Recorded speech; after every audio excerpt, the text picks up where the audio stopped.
PM Narendra Modi ने भी किन्नौर हादसे पर अपना दुख जाहिर किया है। पीड़ितों के लिए आर्थिक मदद का ऐलान पीएम मोदी की तरफ से किया गया है।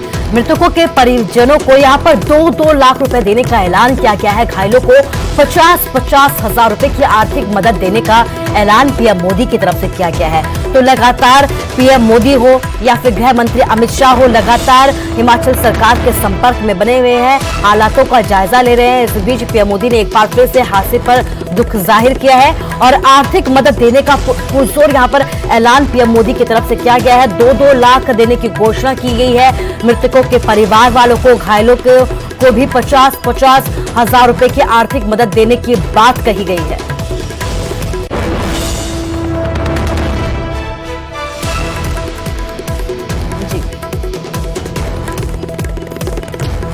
और ज्यादा जानकारी के लिए हमारे संवाददाता अरुण नेगी फोन लाइन से हमारे साथ जुड़ गए किन्नौर से। इसके साथ ही रणवीर हमारे संवाददाता पहुंचे हैं किन्नौर से पूरी जानकारी देने के लिए।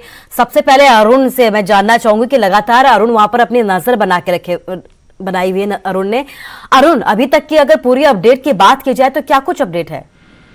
ये अभी तक की जो अपडेट है, जो आज सुबह करीब 3:30 बजे एनडीआरएफ और आईटीबीपी द्वारा बचाव एवं राहत कार्य शुरू किया गया था, लेकिन इसमें सबसे बड़े ये है कि उसके अंधेरे के कारण कुछ उनको मिला नहीं। जैसे जैसे अंधेरा छटने लगा, उनको बस के डेब्रिस मिलने शुरू हो गए।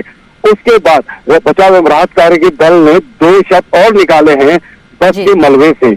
अभी और कितनी जिंदगियां हैं उसकी खोज अभी जारी है। जी अरुण, आप बने रहिए हमारे साथ। रणवीर भी हमारे संवाददाता किन्नौर में पहुंचे हैं।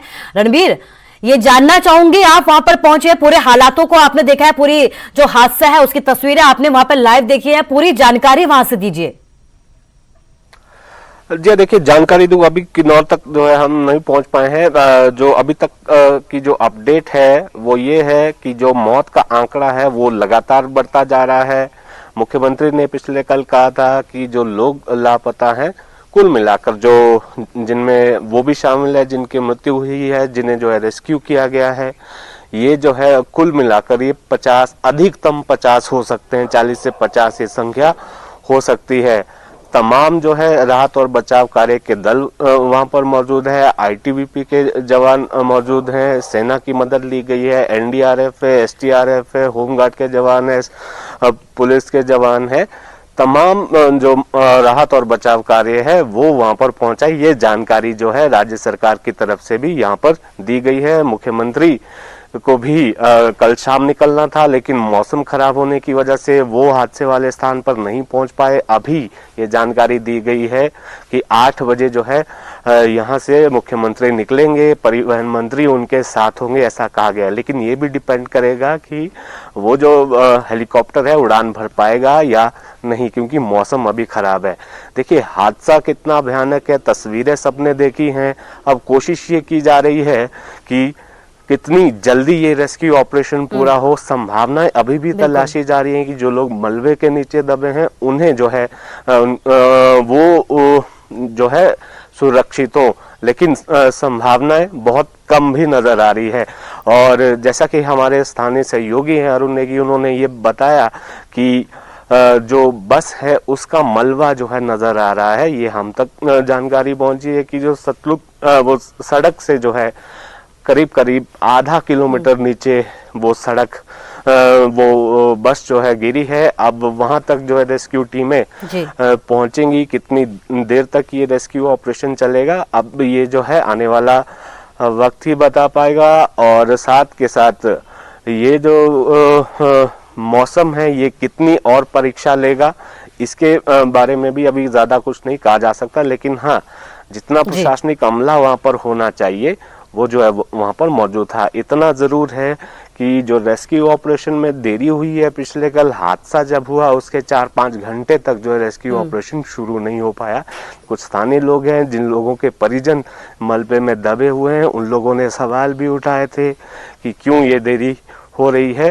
राज्य सरकार की तरफ से मुख्यमंत्री ने ये कहा था कि वहां पर जो है लगातार पत्थर गिर रहे थे, इसलिए संभव नहीं था, इसलिए थोड़ी देरी हुई है। रात को भी रेस्क्यू ऑपरेशन को रोकना पड़ा। जैसे कि स्थानीय सहयोगी ने भी जानकारी दी है कि अंधेरा बहुत ज्यादा था, क्योंकि स्थान भी ऐसी जगह पर है जहां पर जो है रेस्क्यू ऑपरेशन शुरू करना जो है रात के अंधेरे में वो काफी मुश्किल भरा था। अब देखना होगा कि कितनी जल्दी जो टीमें हैं वो जो है जो इंसानी जिंदगी शायद कोई अभी सांस ले रही है उसे बचा पाए। जी कुसुम। रणबीर, वाकई में लाजमी हो जाता है सवाल उठाना जब अपनों की जिंदगियां इस तरह से मुश्किल हालातों में फंसी होती है। और हालांकि हमें मौसम के मिजाज को भी देखना होगा और जिस तरीके की भौगोलिक परिस्थितियां उसको भी समझना होगा। रणबीर, एक बात आपसे ये भी जानना चाहूंगी कि कितने किलोमीटर के दायरे में या फिर कितने मीटर के दायरे में ये पूरा हादसा हुआ है, कितने मीटर के दायरे में ये मलबा गिरा है और अभी तक कितना मलबा वहां से हटा लिया गया है?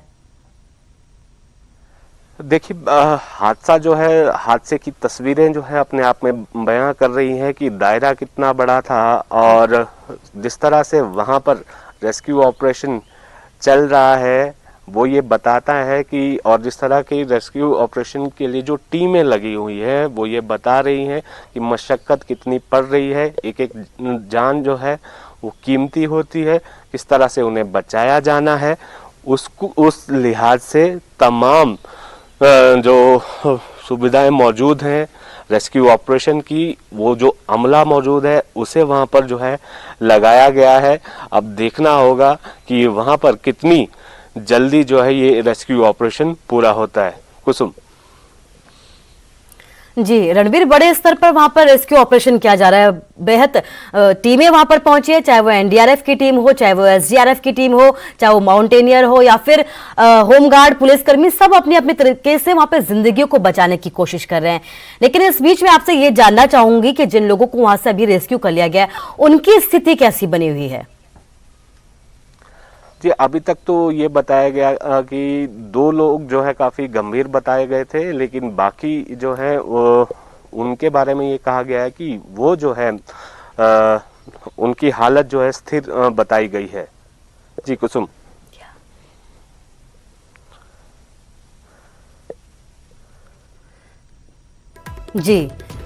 जी रणवीर, इस तमाम जानकारी के लिए आपका शुक्रिया कहना चाहूंगी। इसके साथ ही मैं आपसे ये भी कहना चाहूंगी कि आप जल्द से जल्द हादसे वाली जगह पर पहुंचे, अपना ख्याल भी रखिए। लेकिन हमारे लिए इस वक्त जो बेहद जरूरी है वो मुश्किल हालातों में अपने दर्शकों तक पूरी जानकारी को देना है। 14 लोगों को यहाँ से रेस्क्यू कर लिया गया है। इसके साथ ही अभी तक 13 मौतें यहाँ पर हो चुकी हैं। दुखद बात यह है कि लगातार यहाँ पर जो जिंदगियां हैं उन्हें बचाने की कोशिश पूरी की जा रही है, लेकिन इस बीच 13 लोगों की मौत की खबर भी सामने आई है। और खबर अब पंचकुला से है। पंचकुला में किसानों ने किया डिप्टी सीएम का विरोध, पुलिस को चकमा देकर पहुंचे यादविंद्रा गार्डन। दुष्यंत चौटाला के काफिले को यहां पर काले झंडे भी दिखाए गए। कृषि कानूनों के विरोध में सरकार के खिलाफ नारेबाजी की गई। प्रदर्शनकारियों को पुलिस ने हिरासत में ले लिया है। पुलिस और प्रदर्शनकारियों के बीच इस दौरान धक्का मुक्की भी देखने को मिली।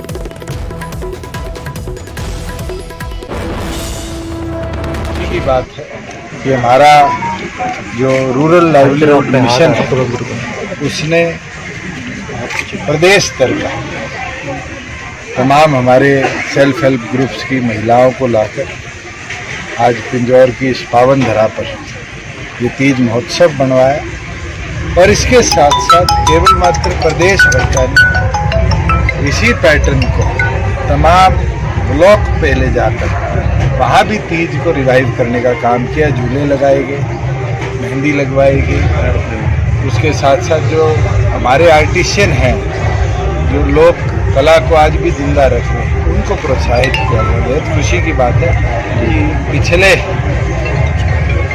इस मिशन की शुरुआत से लेकर आज तक हजारों।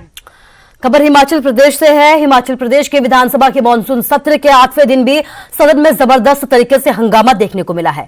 मंगलवार दोपहर के बाद सदन में आरएसएस पर टिप्पणी मामले पर सदन में विपक्षी विधायक जगत सिंह नेगी को अपनी बात नहीं रखने देने और मुद्दे पर बुधवार को भी इस पर पूरा हंगामा किया गया। सुबह 11 बजे जैसे ही सदन की कार्यवाही शुरू हुई, विपक्षी सदस्यों ने यहां पर हंगामा शुरू कर दिया।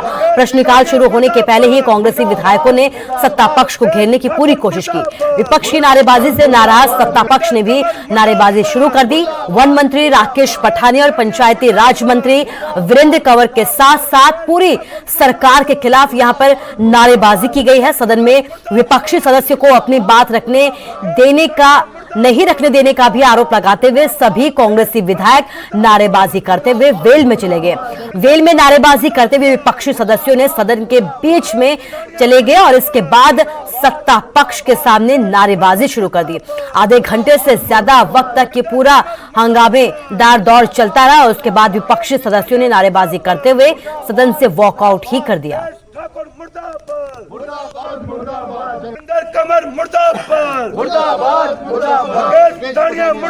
ये रोज रोज का एक तरह का इस प्रकार का एक व्यवहार बन गया है जो लोकतांत्रिक व्यवस्था के अनुरूप नहीं है। सदन की मर्यादा जिस प्रकार से बार बार जो है वो अपमानित हो रही है वो उसके अनुरूप नहीं है जो उनका व्यवहार है।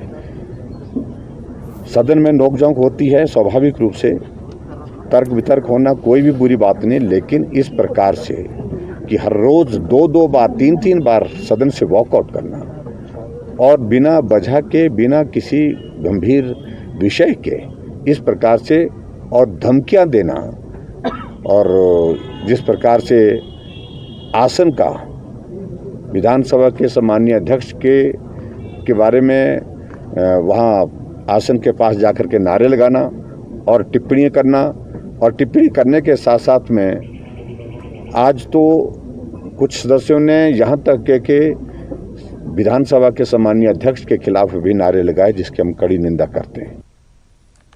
कल जब सत्र का अंतिम चरण चल रहा था, हमारे माननीय सदस्य जगत सिंह जी नेगी जो कि ट्राइबल इलाके से आते हैं, वरिष्ठ सदस्य हैं, 4 दफ़ा के एमएलए हैं, डिप्टी स्पीकर हैं, इनके साथ जिस ढंग से इन्होंने दुर्व्यवहार किया और जिस तरीके से ये जो है हमारे सदस्य को मारने पे आ गए और ये सब लोग इकट्ठे हो गए और ये लोकतंत्र की मूल भावना का खिलाफ है। अगर इनका विचार जो है अगर आपको सूट नहीं करता, आप अपनी बात जो है अपने नंबर पे आने पे कहें, लेकिन प्रदेश सरकार के 2 मंत्री खास तौर पे राकेश पठानिया जी और साथ में वीरेंद्र कंवर, इनके अलावा जो है राजेश ठाकुर और साथ में इंदर सिंह बल, ये सदस्य जो है ऐसे व्यवहार कर रहे थे मानो कि इन्होंने जगत सिंह नेगी को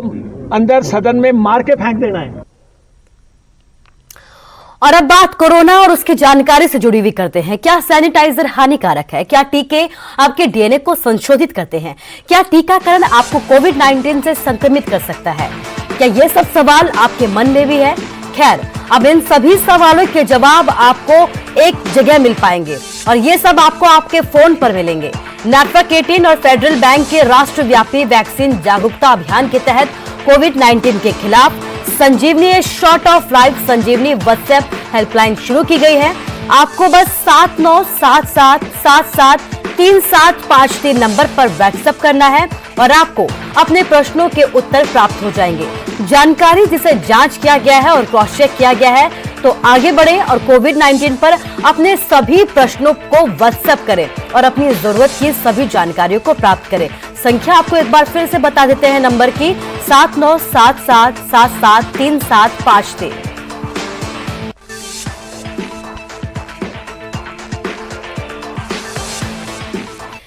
देश में कोरोना के केस काफी बड़े हैं, ऐसे में मास्क सबसे बड़ा हथियार है। हम आपसे बार बार ये अपील करते हैं कि मास्क को पहनिए और इसे लेकर अब न्यूज 18 ने भी एक मुहिम शुरू की है, #मास्क पहनो इंडिया। आप खुद से ये प्रण लीजिए कि जब तक ये महामारी है हम मास्क नहीं उतारेंगे। मुझे दीजिए इजाजत और आप रखिए अपना ख्याल। नमस्कार।